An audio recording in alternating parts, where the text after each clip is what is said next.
Handa na raw isiwalat ng isang dating kongresista ng Quezon City ang lahat ng nalalaman sa maanomalyang flood control projects. Yan ang pinaabot niya kay Ombudsman Jesus Crispin Remulla. Nakatanggap din ako ng tawag, isang kaibigan ko, para siyang go-between sa isang congressman from Quezon City who wants to tell all. Inaantabayanan raw ni Remulla ang mga magiging hakbang ng ex-congressman. Pero nagpasabi na raw ito na marami siyang ilalahad. Yung involvement niya sa lahat na nangyayari. Tsaka kung paano kalakaran, paano nangyayari lahat yan. Sabihin niya. Sir, magtuturo din to ng iba? Magtuturo. Ano to, hindi na siya incumbent. Sa ulat ng Quezon City LGU, 331 ang mga flood control projects sa lungsod ng DPWH mula 2022 hanggang 2025.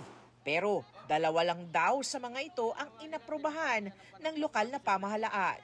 Sabi pa ni Ombudsman Remulla, nag-a-apply raw ng panibagong set ng freeze orders ang Anti-Money Laundering Council. They communicated to me that there are 9 persons. Some of them are formerly elected officials or elected officials, and some just personalities na sinisik nila yung freeze order.